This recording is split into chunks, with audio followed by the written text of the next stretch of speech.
নমস্কার, আমি বর্ণালী চলে এসেছি ভোটবঙ্গ কত রঙ্গ নিয়ে। আজ দিনভর কেমন চলল প্রচারের গল্প। আর পবিত্র ঈদের দিনে প্রচারে বেরিয়ে অথবা মুসলিম সম্প্রদায়ের মানুষদের সাথে কারা মিলিত হলেন তাও তুলে ধরেছি আমরা ভোটবঙ্গ কত রঙ্গতে। আর রয়েছে কিছু মজার প্রচারের গল্প। তার সাথে সাথে হুগলির প্রার্থী রচনা বন্দ্যোপাধ্যায় সেই ধোয়ার উত্তর কিন্তু আজ দিয়েছেন। তুলে ধরবো সবটাই।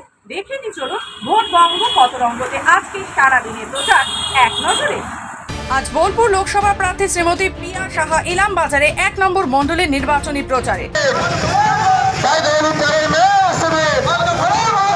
ব্যারাকপুর মোহনপুর গ্রাম পঞ্চায়েতের বাবনপুরে চায় পে চর্চা কর্মসূচিতে হাজির ছিলেন ব্যারাকপুর কেন্দ্রের বিজেপি প্রার্থী অর্জুন সিং। এই কর্মসূচির মধ্যে দিয়ে এদিন তিনি জনসংযোগও করেন।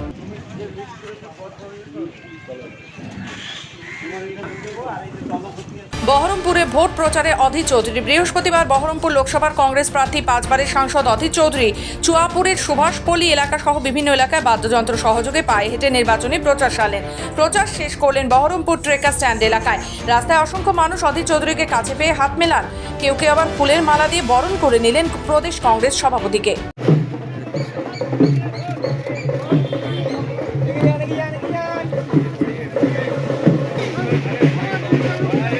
লোকসভা ভোট উপলক্ষে তৃণমূল কংগ্রেসের পক্ষ থেকে পূর্ব বর্ধমানের স্বস্তিপল্লীতে অনুষ্ঠানে একটি পথসভার আয়োজন করা হয়।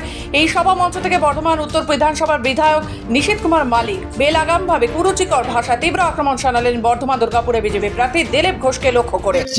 আমি ফেসবুকে দেখছিলাম তিনি যখন মর্নিং ওয়াক করতে বেরিয়েছেন তখন তিনি একটা লাঠি হাতে বেরিয়েছেন।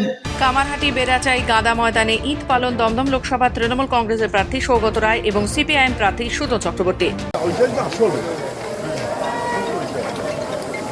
ধর্ম যার যার উৎসব হোক সবার। আজ বর্ধমান শহরের টাউন হলে অনুষ্ঠিত পবিত্র ঈদ উল ফিতরের জামাতে আমাদের মুসলিম সম্প্রদায়ের দাদা ও ভাইদের সঙ্গে উপস্থিত ছিলেন বর্ধমান দুর্গাপুর লোকসভা কেন্দ্রের সর্বভারতীয় তৃণমূল কংগ্রেসের মনোনীত প্রার্থী শ্রী কীর্তি আজাদ মহাশয়। দেখুন ভোটবঙ্গ কত রঙ্গতে।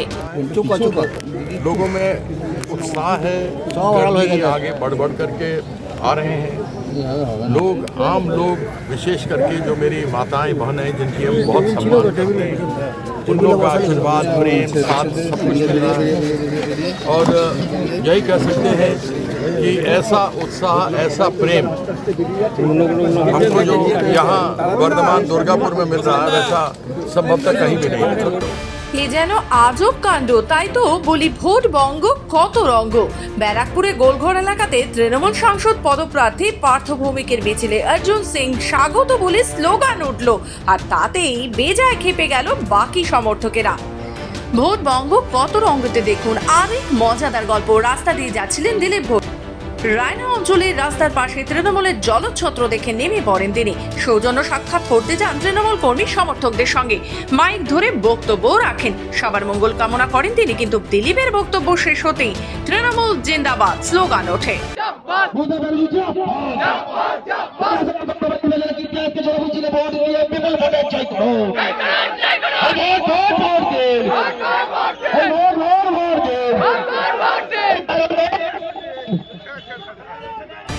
ধোঁয়া বিতর্কের জবাব দিলেন হুগলির কারখানার ধোঁয়া দেখিয়ে। রচনা ব্যানার্জি বোঝালেন হুগলি থেকে এখনো কলকারখানার শিল্প হারিয়ে যায়নি। উনি বলছিলেন কলকাতা থেকে হুগলি আসার পথে চারিদিকে ধোঁয়া দেখছেন কলকারখানা, যা নিয়ে শুরু হয়েছে বিতর্ক।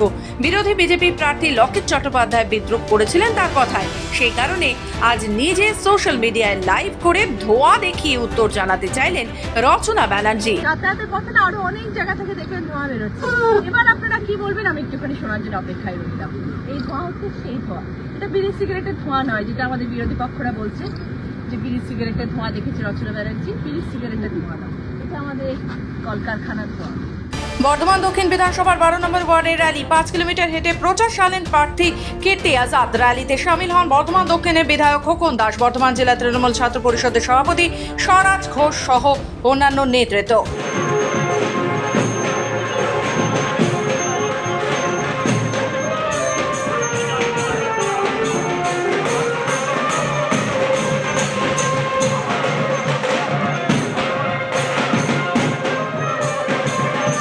দেখলেন তো আজকে সারা কদিনে প্রচারের গল্প কেমন লাগলো অবশ্যই জানাবেন কিন্তু কমেন্টে। আজকের মতো ভোটবঙ্গ কত রঙ্গ এই পর্যন্তই। আবার আসবো নতুন পর্বের সাথে। খবরে থাকুন, সঙ্গে থাকুন।